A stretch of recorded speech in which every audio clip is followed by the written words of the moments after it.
कांग्रेस से साथियों, कांग्रेस से देश को बचाना, देश के हर नागरिक को बचाना, हमारे बच्चों का, हमारे युवाओं का भविष्य बचाना बीजेपी के प्रत्येक कार्यकर्ता का दायित्व है। कांग्रेस का ट्रैक रिकॉर्ड हम सभी के सामने है। कांग्रेस अस्थिरता की जननी है। कांग्रेस परिवारवाद की जननी है। कांग्रेस भ्रष्टाचार की जननी है और कांग्रेस तुष्टीकरण की भी जननी है। 70 के दशक में जब देश में कांग्रेस के विरुद्ध गुस्सा बढ़ना शुरू हुआ तो खुद को बचाने के लिए इसने अस्थिरता का सहारा लिया। हर नेता की सरकार कांग्रेस ने अस्थिर की। आज यहां प्रस्ताव के समय इसकी चर्चा आई है तो मैं ज्यादा उसके लिए कहता नहीं हूं। आज भी ये लोग अस्थिरता पैदा करने के लिए नई नई साजिशें कर रहे हैं। इन लोगों ने मिलकर जो गठबंधन बनाया है उसकी भी यही पहचान है। कांग्रेस के पास विकास का एजेंडा नहीं है, फ्यूचर का रोड मैप नहीं है। ये देश को कभी भाषा के आधार पर तो कभी क्षेत्र के आधार पर बांटने में जुटे हुए हैं। साथियों, कांग्रेस का एक सबसे बड़ा पाप ये रहा है कि वो देश की सेनाओं का मनोबल तोड़ने से भी पीछे नहीं रहे। भारत की राष्ट्रीय सुरक्षा और सामरिक शक्ति को नुकसान पहुंचाने में कांग्रेस ने कोई कसर नहीं छोड़ी है। जब भी देश के रक्षा क्षेत्र में कोई बड़ा काम हुआ, जब हमारी सेनाओं ने कोई उपलब्धि हासिल की, कांग्रेस ने हर बार उन पर सवाल उठाए।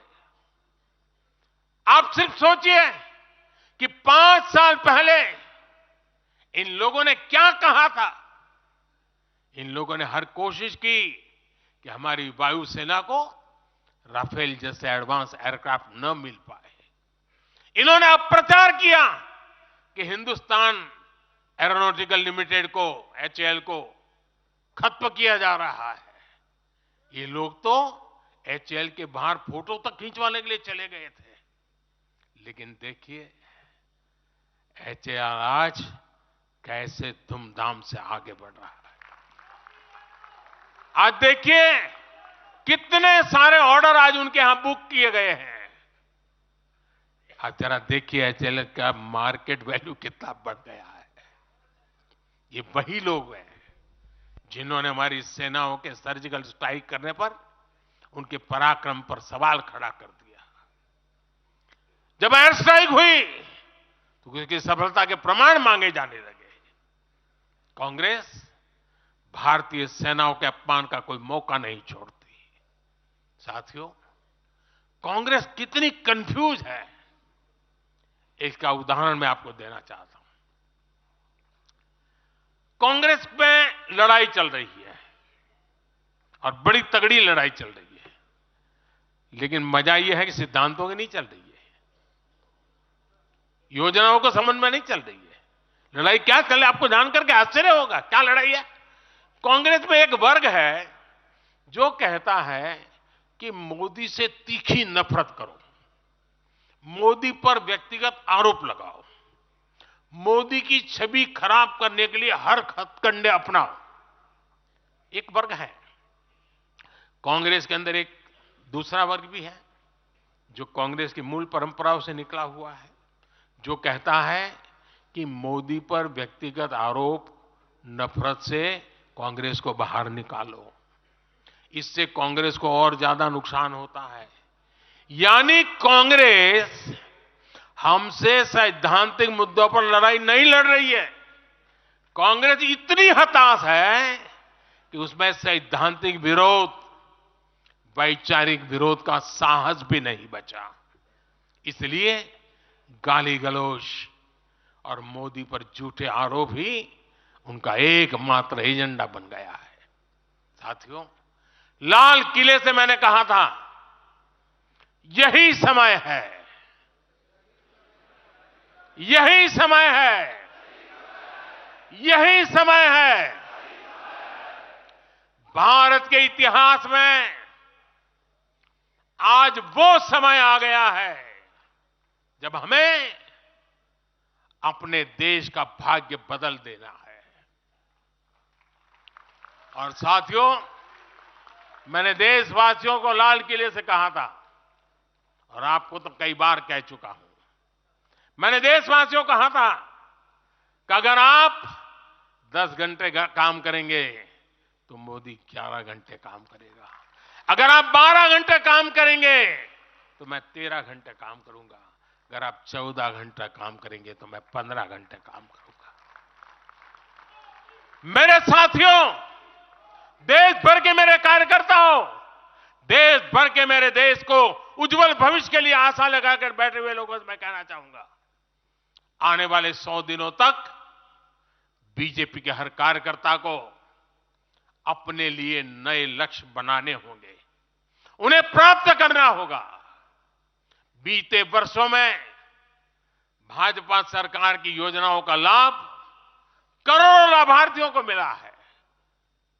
हमें हर लाभार्थी तक पहुंचना है। और मेरी एक व्यक्तिगत प्रार्थना है, करोगे? जरा हाथ ऊपर करके बताइए, करोगे? करोगे?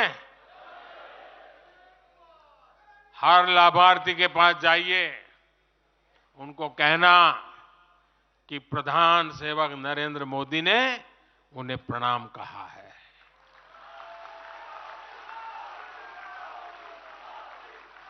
और इसमें आपको नमो ऐप से भी बहुत मदद मिलेगी। आप नमो ऐप के जरिए मेरा प्रणाम और मेरी चिट्ठी उन लाभार्थियों तक जरूर पहुंचाएंगे। किसी भी बूथ में एक भी फर्स्ट टाइम वोटर ऐसा ना हो जिस तक बीजेपी का कार्यकर्ता पहुंचा ना हो। आपको उन्हें पिछले 10 वर्षों के काम और आने वाले 5 वर्षों के प्लान, इसके विषय में जरूर बताना है। मैं आपको उन्हें नमो ऐप पर विकसित भारत का ब्रांड एम्बेसडर बनाने के लिए हमें उसको जोड़ना है। वो हमारा एम्बेसडर है।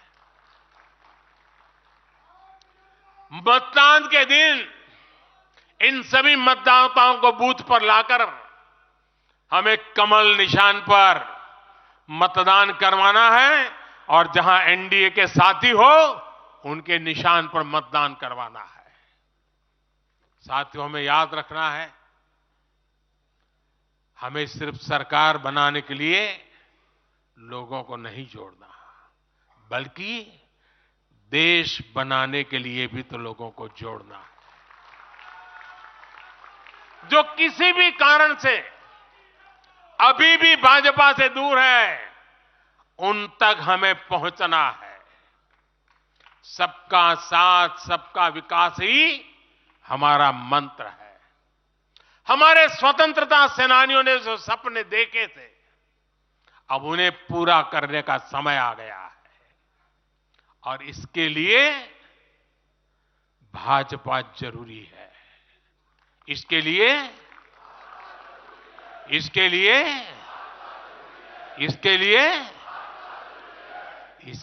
भाजपा सरकार जरूरी है। आज देश की जनता कह रही है, भ्रष्टाचार पर सख्त कार्रवाई होती रहे, इसलिए महंगाई पर लगाम लगी रहे, इसलिए देश के दुश्मनों में डर बना रहे, इसलिए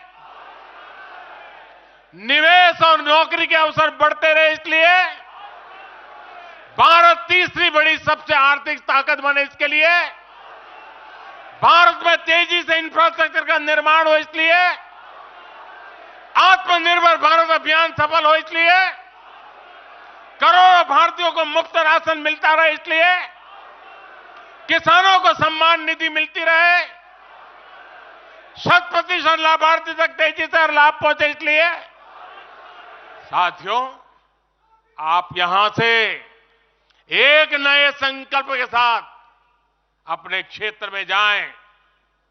अब की बार